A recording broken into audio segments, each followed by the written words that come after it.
Welcome back to another video, and in today's video for day 22 of the December marathon, we'll be giving you guys our top 10 matches of the year. This will be obviously cross promotion. This year has been a very solid year throughout the entire year of matches, kind of consistently having some type of big match each month. And yeah, I guess I'll get kind of things started here, going through my top 10. With number 10, I'm going to go back to Backlash, where we've seen Becky Lynch and Lyra Valkyria face off for the first time in their singles trilogy of matches. And yeah, this one really sticks out to me just because obviously Lyra getting the first win over her, I think, was a big kind of statement moment for her and kind of kick off this feud. I think everything that kind of followed it was great. The build-up was great, and the in-ring action was just amazing. This is the real best performance I think we've seen from Lyra so far in her WWE career. Yeah, it was a star-making performance in my opinion. I think moving forward she'll be in a title, some kind of title division from now on, all the time basically. So really good stuff from Becky, and of course good stuff from Lyra. And then going into number 9, I'm going to go back to AEW Spring Breakthrough, and during the Owen Hart semifinals, where we've seen Athena go against Mercedes Moné, a huge match with huge implications. Obviously, the winner being able to go against the world champion at All In. Obviously, Mercedes being the current TBS champion at that time. And then Athena, a rising star in Ring of Honor, who was kind of going to be on AEW TV a little bit more. However, she fell short, and this is one of my kind of more underrated matches this year. I don't see it get talked about as much. And yeah, this is just one of my favorite moments. I think it kind of really showed off what Athena could really do and kind of on a bigger audience. Yeah, this definitely was my favorite Mercedes match of the year. However, there won't be a Mercedes match on my list, unfortunately. All right, and then for another surprising one at number 8, we're going up to AEW's All In Texas. It's going to be the Texas Death Match between Jon Moxley and Hangman Adam Page. This one obviously is going to be a lot higher for a lot of people, I can imagine. However, I put it at number 8, kind of just because I think there's a lot of matches where I just enjoy the in-ring action a little bit more. The moment of Hangman winning for the final time and all the big moves that kind of led to the finish, Darby Allin's return. Obviously, it's going to be a very high one, but for me, I have it at number 8. And yeah, still a great match, and one of my favorite moments of the year is going to be the Hangman winning the champion. Yeah, definitely cannot disagree with that choice. And then at number 7, I had the women's semifinals match between Athena and Mercedes. But for number 7, I'm going to have the AEW men's Owen Hart tournament final between Will Ospreay and Hangman Adam Page at Double or Nothing. This match is one of my favorite matches. When you talk about big field matches, I think this one is probably in the top 3 this year, and it's one of the ones that I legitimately did not know who would win. Hangman had his reasons, obviously on a big rise since the Swerve feud and kind of going in against Moxley kind of to be the end. But Will Ospreay had his reason, obviously trying to be the ace of the company, take the flag and kind of stand it tall for himself. And yeah, this was a huge match. Hangman getting the win leading into All In was a huge moment. So yeah, this one just sticks out a lot to me. In-ring quality, probably the best men's match of the year. And then going at number 6, we're going back to some WWE, where we've seen Io Sky and Rhea Ripley at Evolution with the cash-in of Naomi.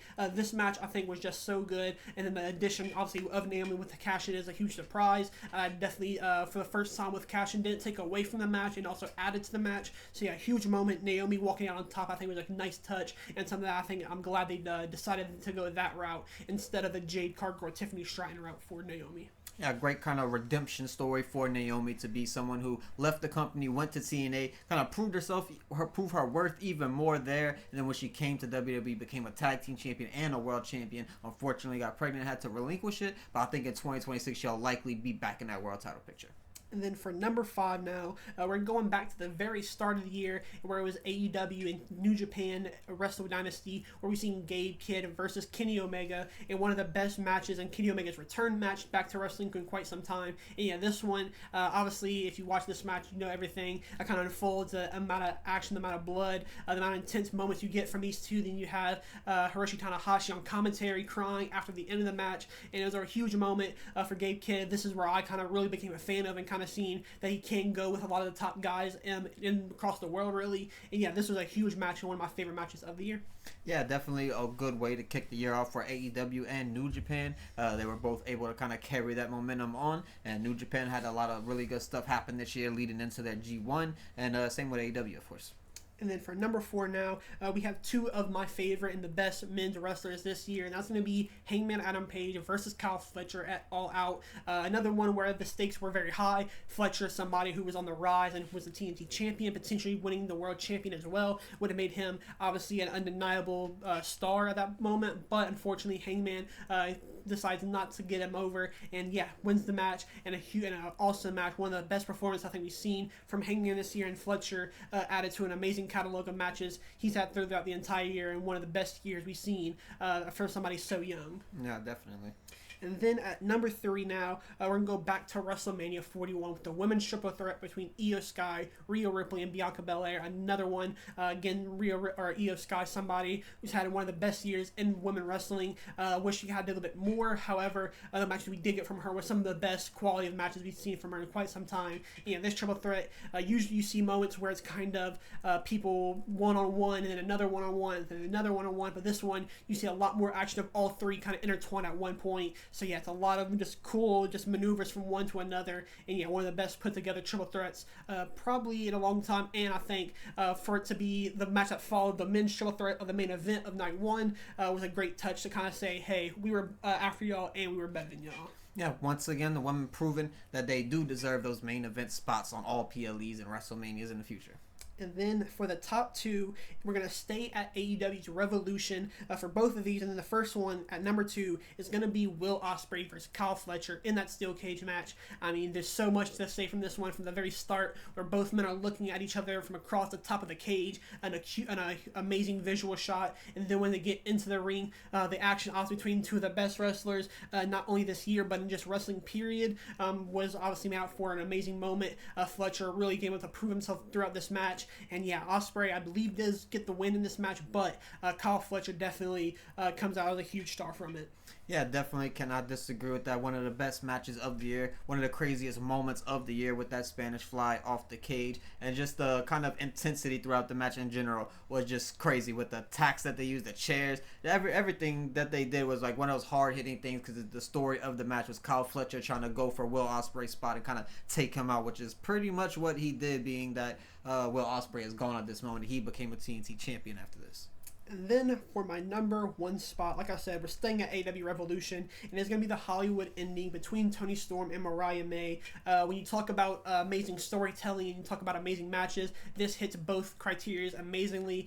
You don't see too many women get this bloody. Mariah May being able to showcase how good she is at such a young age still, and this would kind of be the end of her run in AEW, eventually going to WWE, which made the very ending shot of having Toni being over Mariah May with the ending on the Tron was some of the coolest touches in wrestling. Again, the only thing I think I could take away from this match is it's not the main event, but it's something I think if we were to do again, I think it has to be the main event next time. But yeah, one of the coolest finishes to a match, and one of the most extreme matches we've seen of the year as well. Yeah, definitely one of my favorite matches. And yeah, definitely a match that I don't think anyone can deny. If it's not in your top 3, I think your list is kind of invalid. But yeah, definitely a really good match from the women on the AEW side of things. Yeah, but that is me, my top 10. So now it is going to be me handing the mic over to you for your top 10.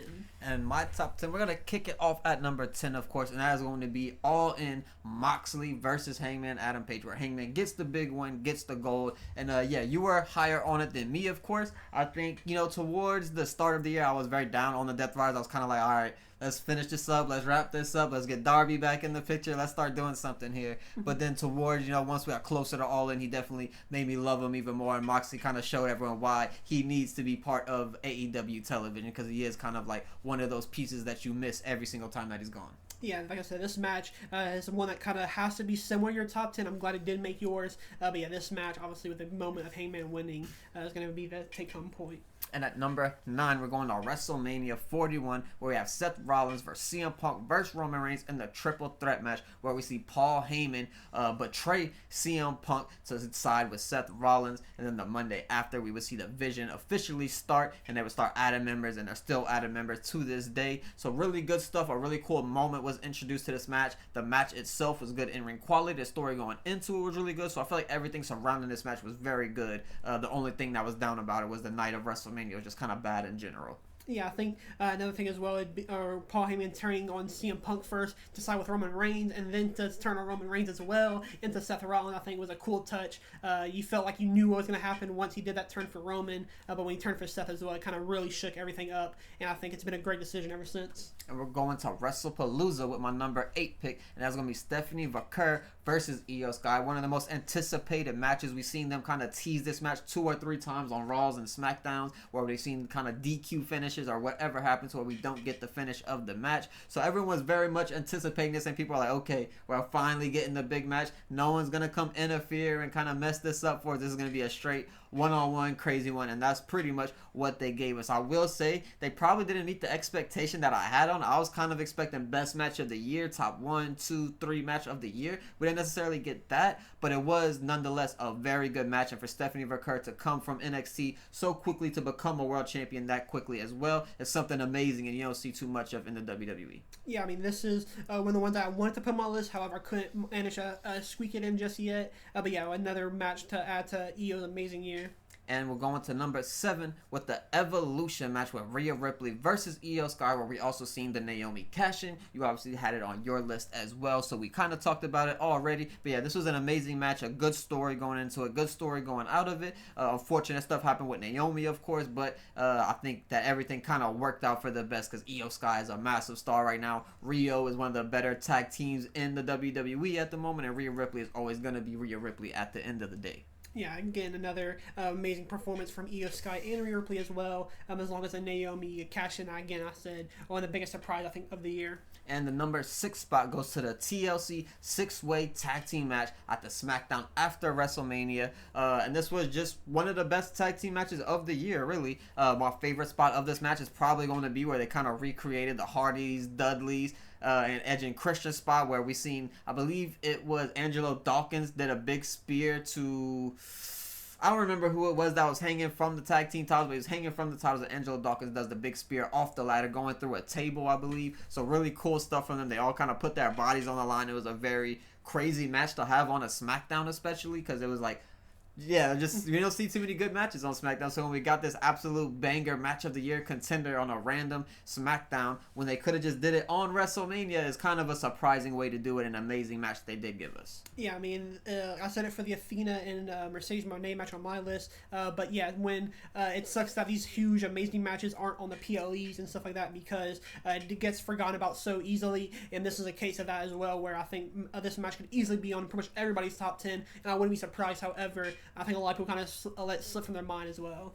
Yeah, and we're going to go back to AEW at number 5 with Adam Page versus Will Ospreay at Double or Nothing in the Owen Hart Finals. Obviously, we talked about this one already once again on your list. But this is one of my favorite matches in AEW, especially in their men's division. I feel like their women did a lot of really good stuff, but the men kind of always carry on the AEW side of things, unlike WWE. But yeah, this was just a crazy match. I happened to have one of my favorite spots of the year where Hangman Adam Page does the Deadeye to Will Ospreay on a steel chair. Just one of my it's one of those crazy visuals in wrestling where you see it and you're like, how is he alive after that? But yeah, really good match and really good stuff from them. Yeah, like I said earlier, the stakes of this match were at the height, and both men met them, and I think the outcome has been obviously success with everything that's happened since then.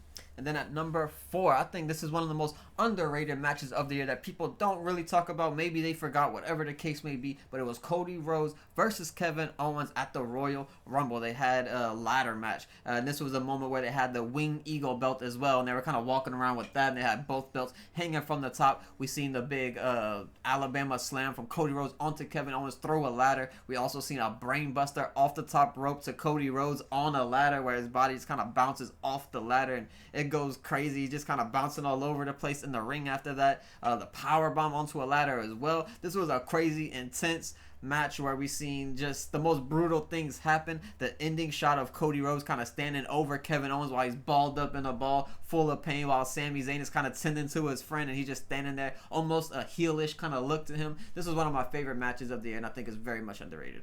Yeah, I think when you talk about one of the biggest tragedies this year is going to be Kevin Owens missing this last, basically the entire year. Because when you talk about best wrestlers this year and best moments for what he did, those first 3 months when he was around were some of the best TV we got all year still.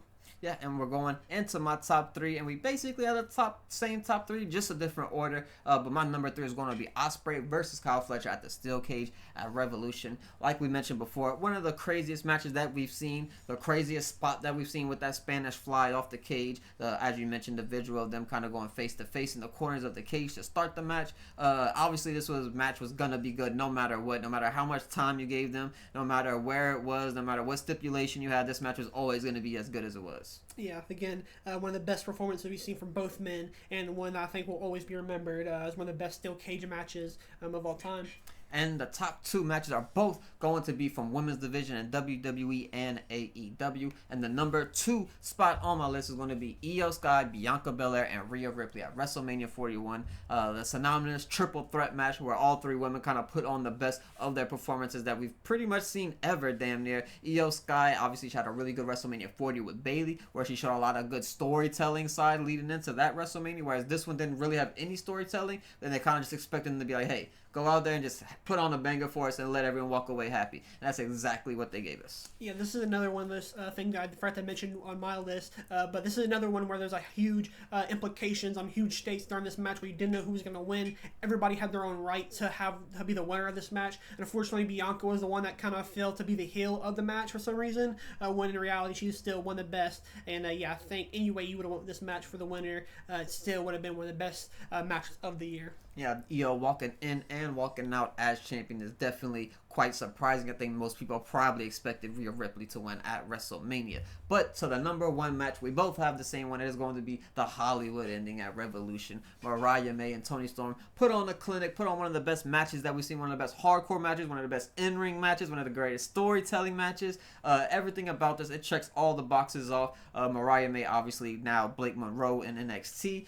This was going to be one of the best matches of her entire career. There isn't going to be too many opportunities for her to pass up something like this because the match was really just that good. Yeah, I mean, this is one I'm glad was happened at the start of the year because it made it one spot easier to kind of when we got to this last part of the year for list that this one was going to be a guaranteed lock somewhere in the top 10 at the end of the night after that match ended. You kind of knew it was going to be somewhere even in the top 5 and eventually for us at the number 1 spot. Yeah, and that is going to wrap up both of our top 10 matches of 2025. But yeah, that's going to wrap it up for day 22 of our December marathon. We appreciate you guys for watching. We'll see you guys tomorrow for another daily video.